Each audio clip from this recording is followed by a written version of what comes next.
Ela não entrou pedindo. Ficou parada na soleira da porta lateral da igreja, aquela porta que dá para o corredor dos fundos, que ninguém usa no culto, que só existe para ventilação e para saída rápida quando o sermão estica demais. Ficou parada ali com uma mochila surrada nas costas e um saco plástico numa das mãos, e os pés calçados num tênis branco que já tinha sido branco em outra vida, agora cor de estrada e de muito andar. Não bateu. Só ficou parada até alguém notar.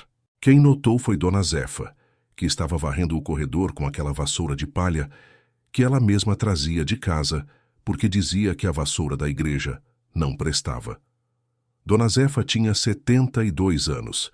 Era a zeladora não oficial da igreja Betel do Bom Pastor há mais de 20. Nunca recebeu nada por isso e nunca pediu. Levantou os olhos, viu a moça na porta e não se assustou.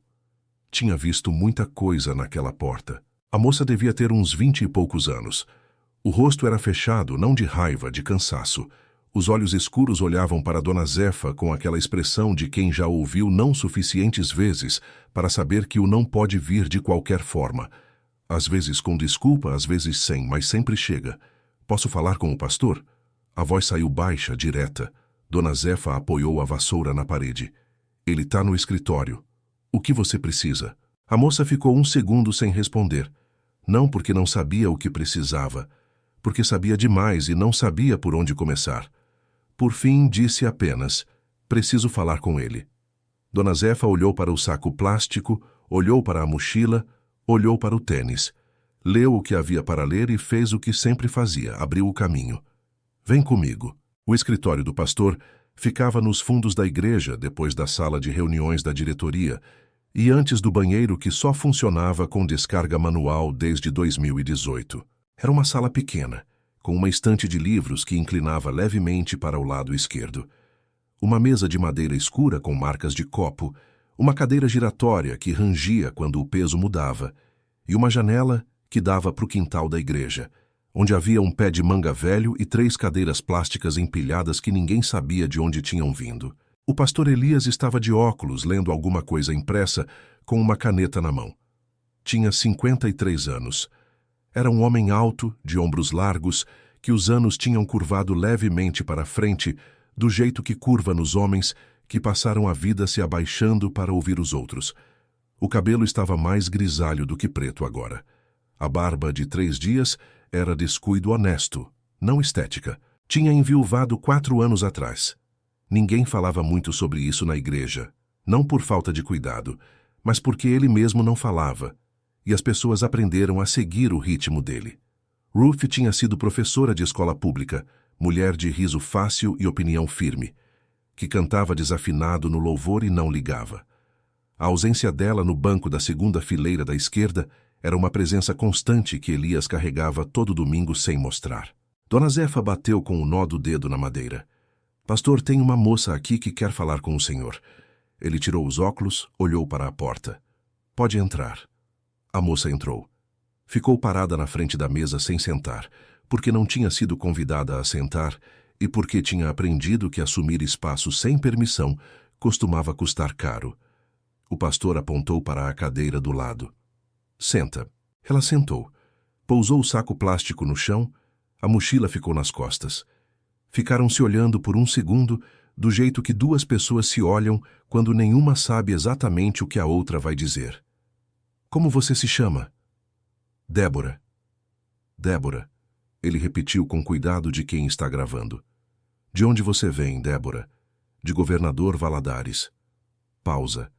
Mas faz tempo que não fico em lugar nenhum por muito tempo. Ele assentiu. Não perguntou mais, esperou. Sabia que quando alguém aparece numa porta de igreja com mochila nas costas, a história vai sair na hora certa. Forçar não adianta.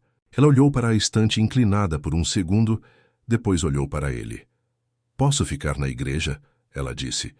A voz não pediu, comunicou, do mesmo jeito direto de quem aprendeu que enfeitar o pedido não muda a resposta. Eu faço qualquer trabalho. Limpo, cozinho, organizo o que precisar. Só preciso de um lugar para ficar enquanto me organizo. O pastor ficou quieto por um momento. Não de hesitação moral, de atenção. Estava ouvindo o que estava sendo dito e o que não estava sendo dito, que às vezes é mais importante. Você tem família aqui na cidade? Não. Conhece alguém? Não. É crente? Era. A voz não tremeu, mas havia nela alguma coisa que dobrou levemente nessa palavra. Era. Fui criada na igreja. Fui pro coral quando tinha 8 anos. Saí quando as coisas foram indo. As coisas foram indo. Ele deixou a frase ficar no ar por um momento sem tentar desfazê-la.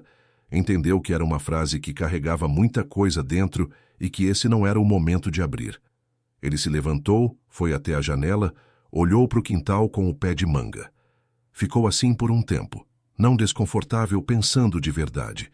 Então virou. A igreja tem um quartinho nos fundos.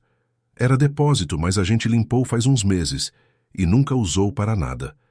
Tem uma cama de solteiro, um ventilador de parede e um banheiro dividido com a sacristia. Não é muito. Ela não disse que estava bom. Não disse obrigada ainda. Ficou olhando para ele com aquele olhar de avaliação que pessoas que já foram enganadas desenvolvem, procurando a armadilha no que estava sendo oferecido. Procurou e não achou. O que eu faço em troca? Ela perguntou. Ele voltou para a cadeira, sentou. A igreja precisa de muita coisa. Dona Zefa não consegue mais fazer tudo sozinha, embora ela nunca vá admitir isso. Tem a limpeza, tem a cozinha da quinta-feira que a gente faz para os necessitados do bairro, tem as crianças da escolinha bíblica no sábado de manhã que ficam sem monitor quando falta alguém. Se você topar essas coisas, a gente tem um acordo. Débora ficou olhando para ele por um segundo. Então assentiu uma vez.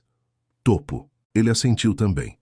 Ficaram assim, os dois, sem aperto de mão, sem papel assinado, só aquele assentir mútuo que, entre pessoas de palavra, vale mais do que contrato.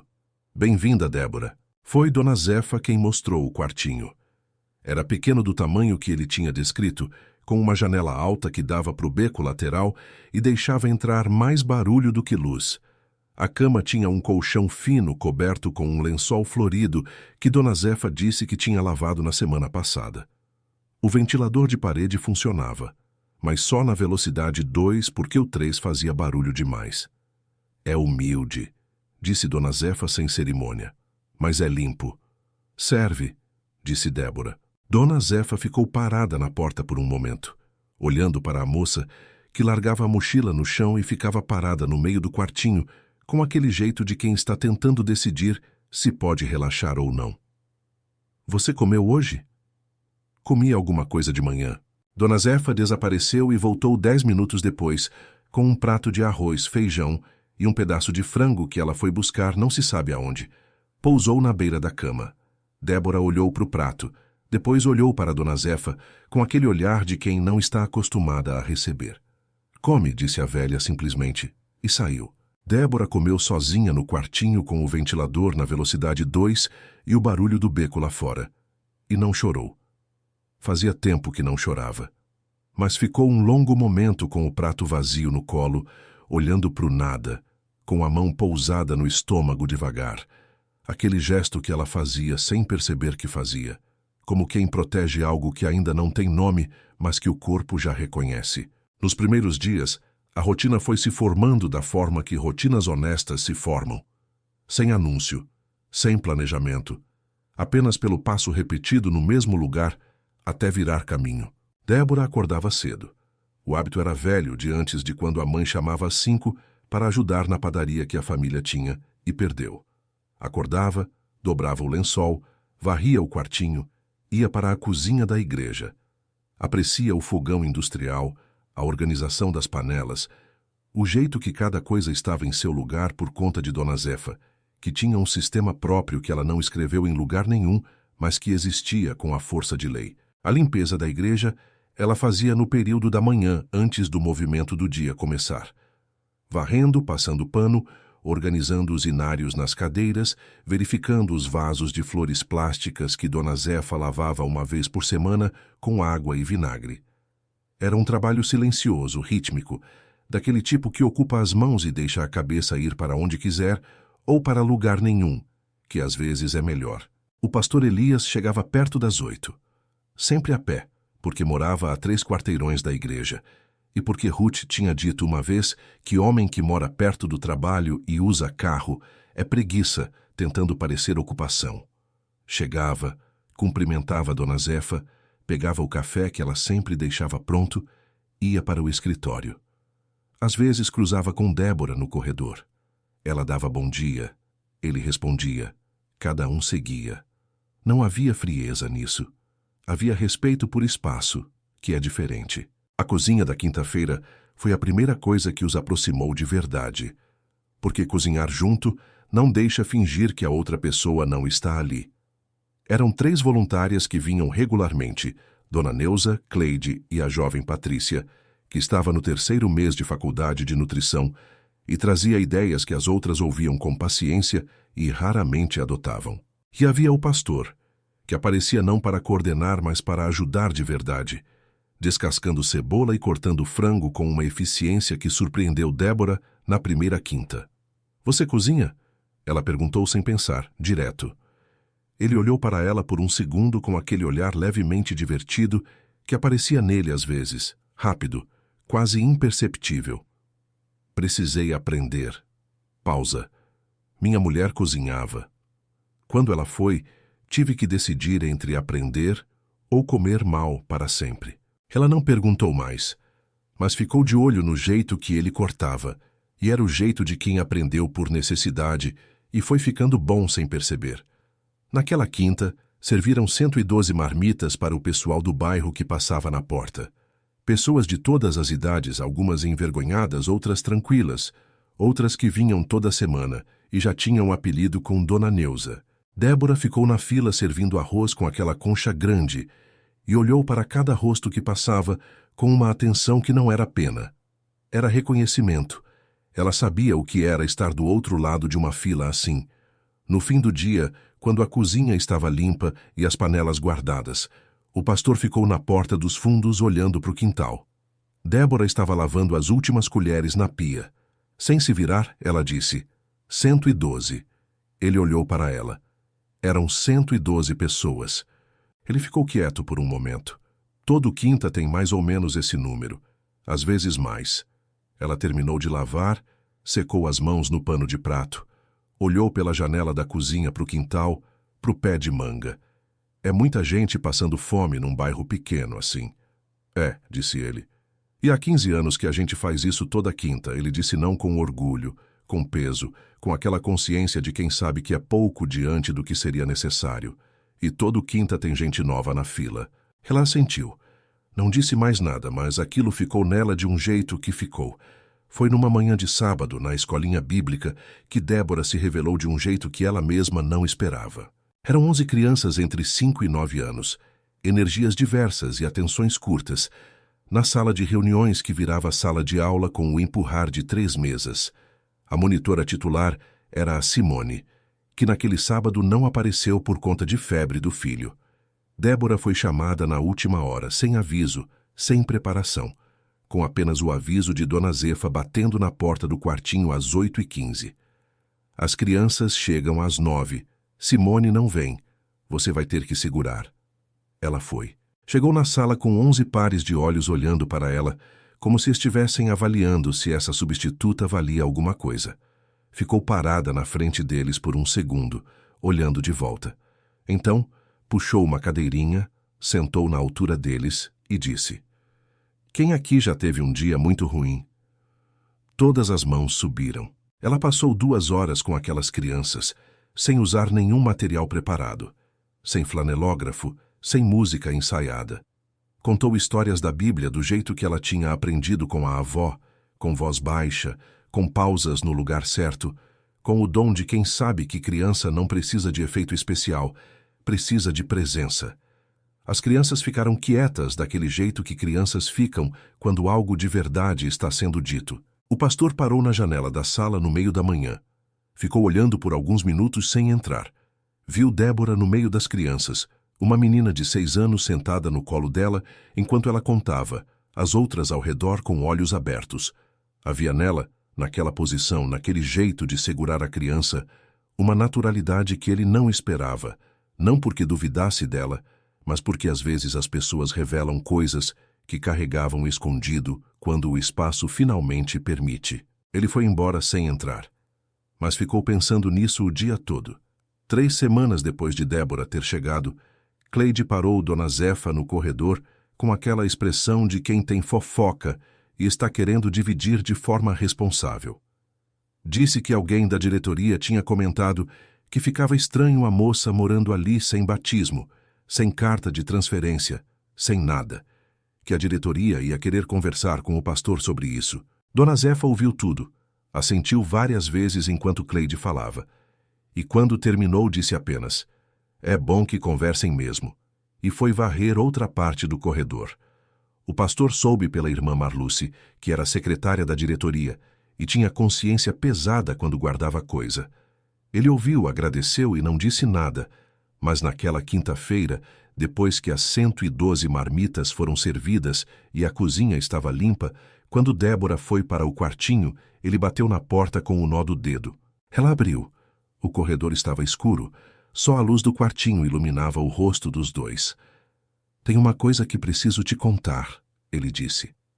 "Não para se proteger, para te proteger." Ela abriu mais a porta. "Pode falar."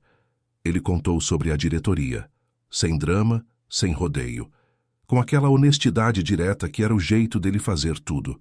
Contou que havia pressão, que alguém ia querer saber quem ela era, de onde vinha, qual era a sua situação com a fé. Débora ficou ouvindo com o ombro apoiado na porta, os braços cruzados. Aquele jeito de se fechar que não era hostilidade, era proteção automática de quem foi surpreendida antes por conversas que começaram com honestidade e terminaram com porta na cara. Quando ele terminou, ela ficou quieta por um momento. Então disse: "Eu sei que não tenho papel nenhum aqui. Sei que para muita gente eu sou uma estranha que apareceu do nada. Se a diretoria quiser que eu saia, eu saio." Ele ficou olhando para ela. "Não foi o que eu disse. Foi o que eu ouvi." Ele ficou quieto por um segundo. Não de ofensa, de atenção. Entendeu que havia ali uma distinção importante entre o que ele tinha dito e o que ela tinha escutado através do filtro de tudo que tinha vivido antes. "Eu disse que vim te proteger, não te dispensar. Tem diferença." Ela olhou para ele. O lampião de emergência no corredor piscou uma vez antes de estabilizar. Ela descruzou os braços devagar. "Tem", ela disse. Foram embora cada um para o seu lado, mas alguma coisa tinha mudado no corredor naquele momento. Qualquer coisa pequena, frágil, do tipo que só existe quando duas pessoas param de falar ao redor do que estão sentindo e falam, mesmo que por um segundo, direto. A reunião da diretoria aconteceu numa segunda de noite. Débora não foi chamada, mas sabia que estava acontecendo porque Dona Zefa tinha passado pela manhã com aquele jeito específico de quem está preocupada, mas não vai mostrar. O pastor entrou na sala de reuniões às 7 e saiu às 9 e pouco. Débora estava na cozinha esquentando água para um chá quando ele passou. Ele parou na porta da cozinha. "Tá resolvido", ele disse. Ela virou. "Como?" Disse para a diretoria que a situação é temporária e que qualquer decisão sobre a permanência dela passa por mim. Pausa. "Ninguém vai te pedir para sair." Débora ficou olhando para ele por um momento. "Por que você fez isso?" Ele foi até a bancada, pegou um copo, serviu água da jarra. "Porque o que você faz aqui tem valor, independente de papel ou de batismo ou de carta de transferência." Virou para ela. "E porque vi você com as crianças no sábado." Ela não disse nada por um momento. Então voltou para a chaleira. "Obrigada", ela disse baixinho. Não foi daquele obrigada de protocolo. Foi o tipo que custa a sair, que fica guardado e só aparece quando é real. Ele assentiu, bebeu a água, pousou o copo na pia e foi embora. Ela ficou ouvindo o barulho dos passos dele no corredor até sumir. A história de Débora saiu em pedaços, não numa confissão, mas da forma que histórias verdadeiras saem aos poucos, em contextos diferentes, como gavetas que vão sendo abertas uma de cada vez, quando a pessoa sente que pode. Com Dona Zefa, veio enquanto varriam juntas o salão principal numa tarde de quarta. Falou da mãe que morreu de câncer 2 anos atrás, que era o centro de tudo, que tinha sido pastora leiga numa igrejinha pequena de Valadares e que carregava a fé com a leveza de quem não precisa provar nada para ninguém. Depois que ela morreu, o homem com quem Débora vivia arrumou as coisas dela numa mala e disse que sentia muito, mas que não tinha condições. E ela entendeu que não era falta de condições, era falta de vontade, que é diferente, mas que dói igual. Com Patrícia, a universitária, veio numa tarde de quinta enquanto cortavam cenoura. Falou que tinha feito um semestre de pedagogia antes de trancar por falta de dinheiro. Que gostava de criança com aquela intensidade de quem ainda não teve chance de ter, que é um amor que fica sem endereço e não sabe para onde ir. Com o pastor, veio numa tarde de sexta em que ele ficou mais tarde no escritório e ela passou na porta e viu a luz acesa. Bateu sem saber ao certo por que estava batendo. Ele apontou para a cadeira. Ela sentou. Ficaram um momento sem falar, que já não era incômodo como no começo. Você acredita que Deus abandona as pessoas? Ela perguntou. Não foi uma pergunta de catequese. Foi a pergunta de alguém que está fazendo as contas de tudo o que aconteceu e tentando entender onde estava Deus no meio. Ele tirou os óculos, pousou na mesa. Ficou olhando para ela por um segundo. Depois olhou para a janela, para o quintal escuro onde o pé de manga era só uma sombra. Não, ele disse. Mas acredito que às vezes o que parece abandono é a ausência de quem a gente esperava que Deus viesse através. E a gente confunde as duas coisas. Ela ficou quieta processando aquilo. E quando essas pessoas falham? Aí é o teste mais difícil. Pausa. Porque a fé que só funciona quando as pessoas em volta funcionam não é fé ainda. É dependência de circunstância. Ela olhou para a estante inclinada. Foi o que aconteceu comigo. Ele não discordou, nem concordou. Ficou só ouvindo. Eu parei de acreditar na hora que as pessoas pararam de me surpreender bem. E as pessoas pararam de me surpreender bem quando eu mais precisei. Ele ficou olhando para ela. E agora? Ela virou para ele. Agora não sei, mas estou num lugar que não parece hostil. Pausa. E isso já é alguma coisa. Ele reconheceu a frase. Não porque ela tivesse dito antes, mas porque havia nela uma lógica que ele entendia com o próprio peito. Depois que Ruth morreu, havia noites em que não ser hostil era tudo o que ele tinha conseguido sentir sobre a existência. E de noite em noite, aquilo foi se tornando outra coisa, mais devagar do que qualquer livro de autoajuda diria que era o tempo certo. Eles ficaram em silêncio por um tempo. Lá fora, o bairro fazia o barulho de sexta à noite, o som de gente voltando do trabalho, de criança sendo chamada para entrar, de TV no volume alto de algum apartamento.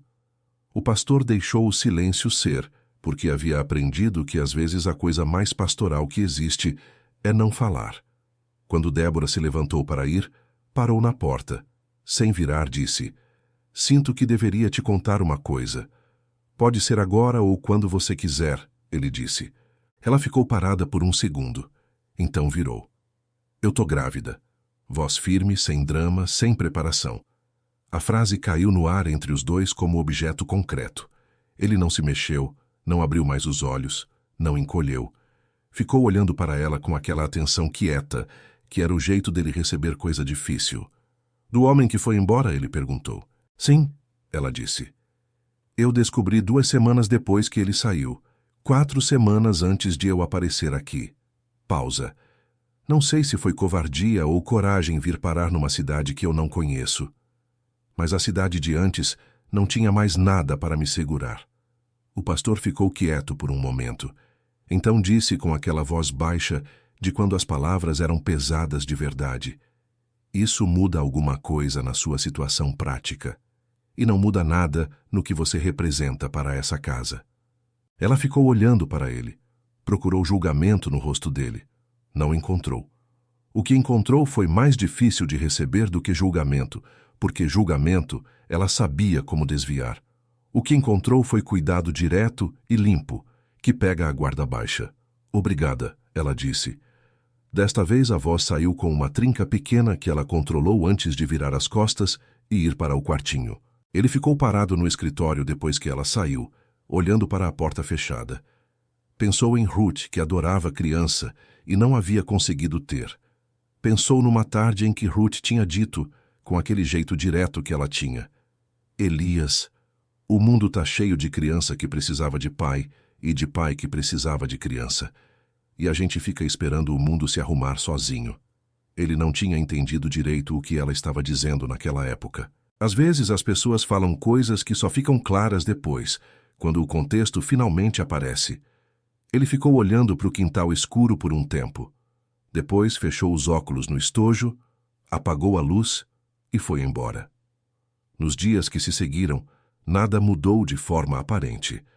Débora continuou limpando, continuou na cozinha de quinta, continuou com as crianças no sábado.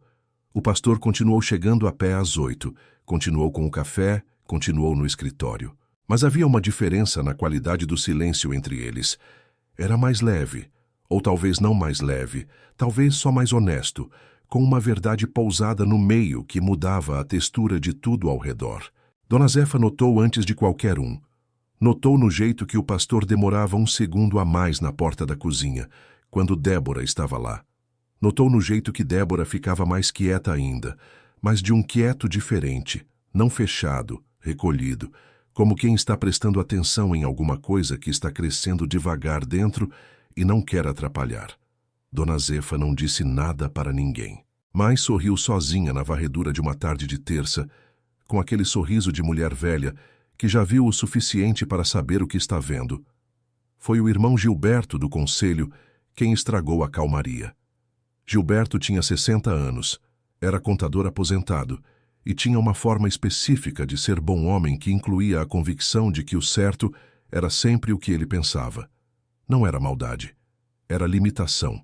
E limitação sem consciência costuma fazer estrago com a melhor das intenções. Apareceu no escritório do pastor numa tarde de terça sem avisar, fechou a porta e disse que havia chegado ao conselho informações sobre a situação da moça, que estava grávida, que o pai da criança era um homem que não era seu marido, que isso criava um problema de testemunho para a casa, que ele, Gilberto, com todo o respeito, achava que o pastor precisava tomar uma posição antes que a situação virasse comentário no bairro. O pastor ouviu tudo sem interromper. Quando Gilberto terminou, ficou um momento em silêncio. Então disse: Gilberto, você sabe quem foi a primeira pessoa que Jesus encontrou no poço? Gilberto franziu a testa. A samaritana, que tinha tido 5 maridos e vivia com um que não era seu marido. Pausa. E Jesus não pediu para ela provar que merecia a conversa antes de conversar com ela. Gilberto abriu a boca. Pastor, não é a mesma situação. Não é idêntica, mas o princípio é o mesmo. Pausa. Essa casa vai continuar sendo o que sempre foi, um lugar onde pessoas chegam antes de estar prontas, não depois. Se o conselho quiser discutir isso formalmente, me avisa a data e eu estarei lá. Gilberto saiu sem ter conseguido o que veio buscar. O pastor ficou sentado por um tempo, depois que a porta fechou, com as mãos juntas em cima da mesa, olhando para elas. Não foi raiva que ele sentiu. Foi aquele cansaço específico de quem passa a vida tentando que o lugar que representa seja maior do que as pessoas que o compõem, e às vezes consegue, e às vezes não. Débora soube do que havia acontecido por Dona Zefa, que soube de Cleide, que havia ouvido pela parede da sala de reuniões por acidente, mas com atenção total. Naquela noite, ela ficou sentada na beira da cama do quartinho, com o ventilador na velocidade 2 e o barulho do beco lá fora. E pensou pela primeira vez desde que havia chegado em fazer a mochila e ir. Não porque quisesse, porque havia aprendido que era mais fácil sair antes de ser mandada embora. Que sair por vontade própria doía de um jeito que ela controlava. Ser mandada embora doía de um jeito que ela não. Ficou assim por um tempo. A mão foi sozinha para a barriga, aquele gesto que agora era consciente, aquele ato de atenção ao que estava crescendo, aquela conversa muda entre ela e aquela vida que ainda não tinha nome e que ela ainda não sabia como receber de verdade, mas que estava recebendo. Pensou na cozinha de quinta, pensou nas crianças do sábado, pensou na pergunta que havia feito ao pastor sobre Deus abandonar pessoas e na resposta que ele havia dado, e como aquela resposta havia ficado nela de um jeito que não saía. Não fez a mochila. De manhã, foi para a cozinha fazer o café, como todo dia. O pastor chegou perto das 8, como todo dia. Pegou o café, foi para o escritório. No meio da manhã, parou na porta da sala, onde ela estava dobrado inários. Ela sentiu a presença dele antes de ver. Você soube, ele disse. Não era pergunta. Soube, ela disse. Continuou dobrando o inário que estava na mão. Você ficou. Ela virou para ele. Tentei ir. Não consegui. Ele ficou parado na porta por um momento, com aquele olhar de longe que ele tinha às vezes, quando estava processando alguma coisa que ia além do que estava sendo dito. Então disse: Você tem um lugar aqui enquanto quiser ter, e ninguém, conselho ou não, vai mudar isso. Ela ficou olhando para ele, depois olhou para o inário na mão. Elias, ela disse, usando o nome pela primeira vez. Eu não sei se sou boa o suficiente para esse lugar. Ele ficou quieto por um segundo. Então disse com aquela simplicidade direta de quando as palavras vinham de fundo verdadeiro: Ninguém é. É por isso que o lugar existe. Ela ficou com o inário na mão e ele foi embora pelo corredor. Mas alguma coisa havia saído do lugar onde estava presa. Alguma coisa velha e endurecida que ela tinha carregado desde que a mãe morreu e o homem foi. E a vida foi deixando de ter chão. Saiu devagar, sem drama, como sai um espinho que estava fundo. Os meses foram passando do jeito que os meses passam quando a vida vai voltando a ter rotina. Devagar, sem cerimônia, num acúmulo de dias pequenos que só parecem significativos quando você olha para trás. O ventre de Débora foi crescendo com aquela discrição de começo que só ela percebia. Depois que Dona Zefa percebia. Depois o resto. Não houve drama na descoberta de ninguém.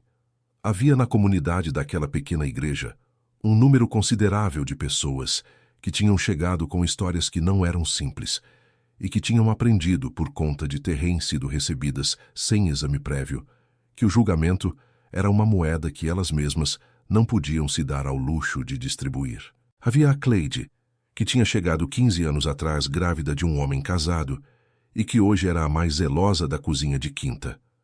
Havia o irmão Maurício, ex-dependente químico que tocava teclado no louvor e às vezes ainda tremia das mãos no primeiro acorde antes de estabilizar.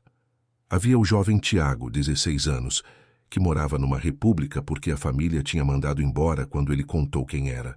Esses são os que compõem uma igreja de verdade, não os que têm a vida arrumada e aparecem para confirmar que têm.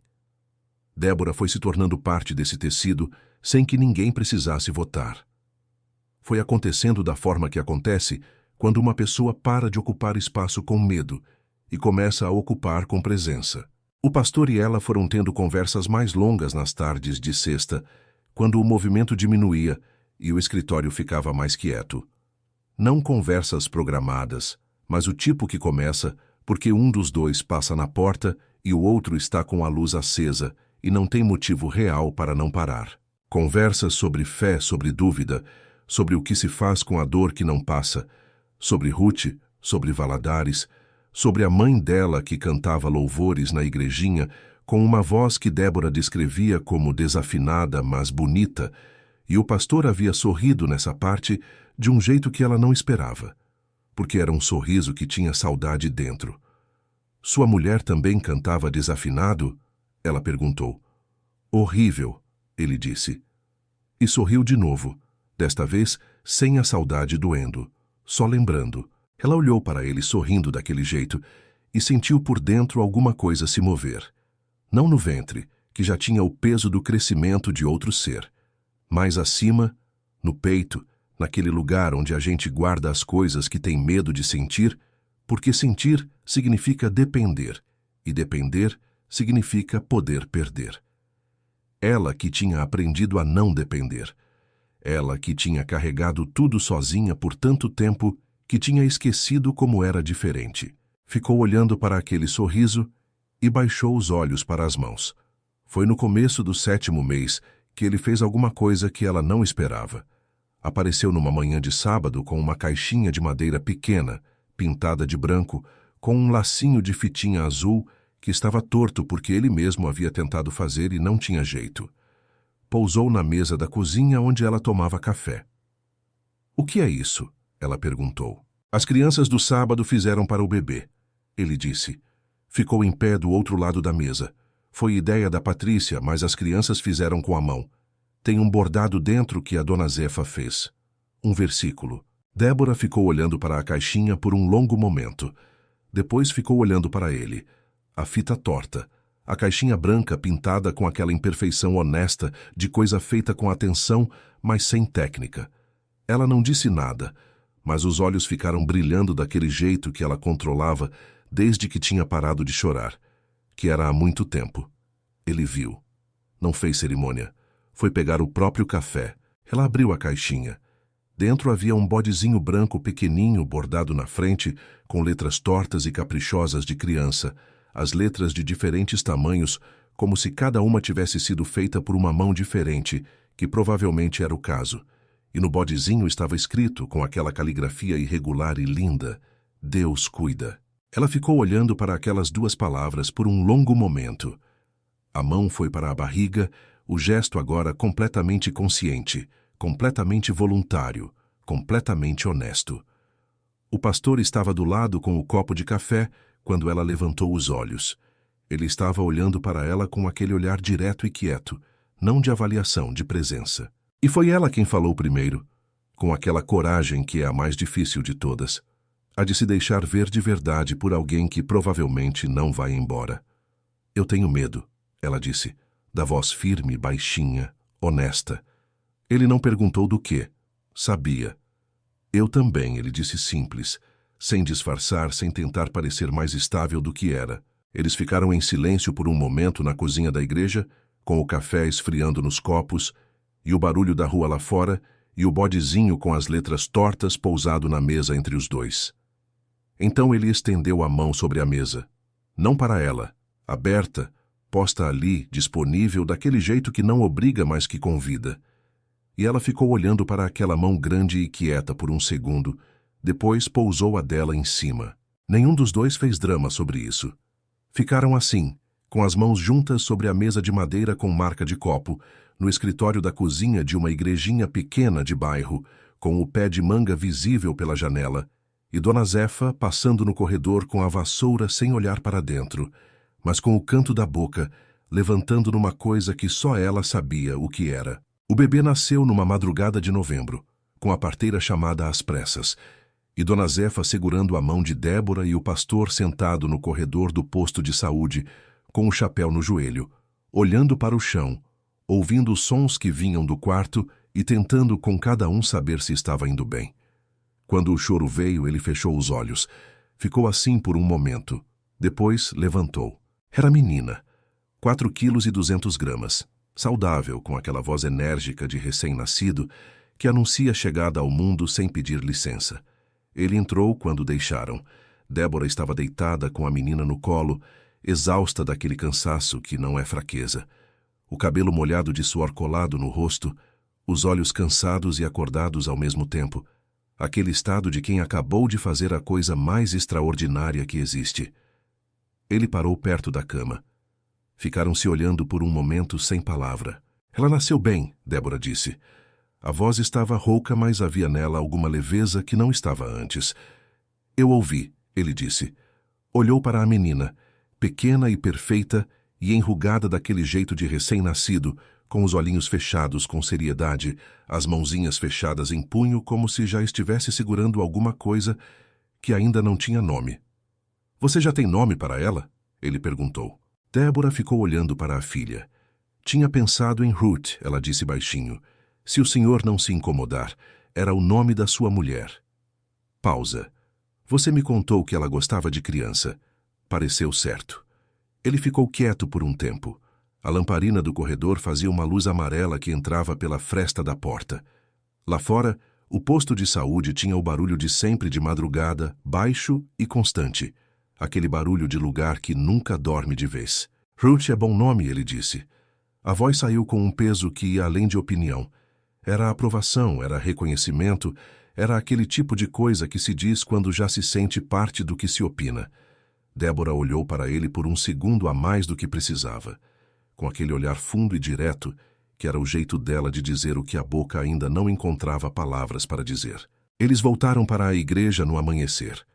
O céu estava naquela cor entre o escuro da noite e o azul do dia, aquele lilás cinzento de quando o sol ainda não apareceu, mas já avisou que vem. Dona Zefa foi junto, no banco de trás do carro emprestado pelo irmão Maurício, com a Ruth, nome que a velha já havia adotado internamente como definitivo, enrolada no pano no colo. Quando entraram pela porta lateral, aquela mesma porta onde Débora havia aparecido meses atrás, com a mochila nas costas e o tênis cor de estrada, o pastor ligou a luz do corredor e o lugar ficou naquela luz fria de fluorescente que nas igrejas pequenas tem um jeito de parecer mais quente do que é. Débora passou pela soleira com a filha no colo e parou um segundo. Olhou para o corredor, para o quadro de aviso na parede, para o extinto vermelho na esquina que estava vencido há 1 ano e que o conselho debatia renovar em toda reunião sem nunca votar. Olhou para aquele lugar pequeno e imperfeito e cheio de gente que havia chegado antes de estar pronta. Pensou numa coisa que não esperava pensar quando havia aparecido naquela mesma porta com tudo o que tinha nas costas e nada mais. Eu cheguei. Não no sentido de ter chegado a um lugar físico. No sentido de ter parado de andar, não porque estava presa, mas porque havia encontrado chão firme onde valia a pena parar. O pastor estava do lado. Não como salvador, não como protetor, não como nenhum daqueles papéis que as histórias costumam distribuir. Estava como estava a luz que ficava acesa no escritório quando havia trabalho a fazer, como estava o café que aparecia pronto toda manhã, como estava aquela mão pousada sobre a dela na mesa com marca de copo. Presente, constante, sem precisar de discurso. Naquela noite, depois que Dona Zefa foi embora e o posto de saúde tinha dado alta e a Ruth estava no caixote forrado que havia aparecido no quartinho sem que ninguém soubesse direito de onde tinha vindo, mas que todo mundo sabia muito bem de onde tinha vindo, o pastor ficou sentado no banco da segunda fileira da esquerda, o mesmo banco onde Ruth sentava todo domingo, que havia ficado vazio por 4 anos, de um jeito que era presença, não ausência. Ele ficou olhando para o altar simples, com a cruz de madeira pintada de branco, que o finado irmão Benedito havia feito nos anos 90. Ficou quieto com aquele silêncio de homem que está conversando com alguém que não está mais, e com alguém que está ao mesmo tempo, e que aprendeu que não há contradição entre as duas coisas. Depois de um tempo, Débora veio sentar do lado. Tinham chegado a esse ponto naturalmente, sem combinação, do jeito que as coisas verdadeiras chegam. A Ruth dormia no quartinho, e eles dois estavam ali, no banco da segunda fileira da esquerda, com a igrejinha vazia e quieta ao redor, e o barulho da rua lá fora e o ar cheirando a vela antiga e madeira e café. Depois de um tempo, ela disse baixinho: "Ela vai precisar de nome de família." Ele ficou quieto por um momento. Entendeu o que estava sendo dito. Não era pergunta, não era pedido. Era uma porta aberta com cuidado por alguém que já aprendeu que portas abertas podem ser fechadas e estava abrindo mesmo assim. Ele ficou olhando para a cruz de madeira branca. "Cardoso é bom nome", ele disse. A voz saiu baixa, firme, com aquele peso de quem pesou cada palavra antes de usar. Ela ficou quieta. Então, assentiu uma vez, devagar. Ficou olhando para a cruz.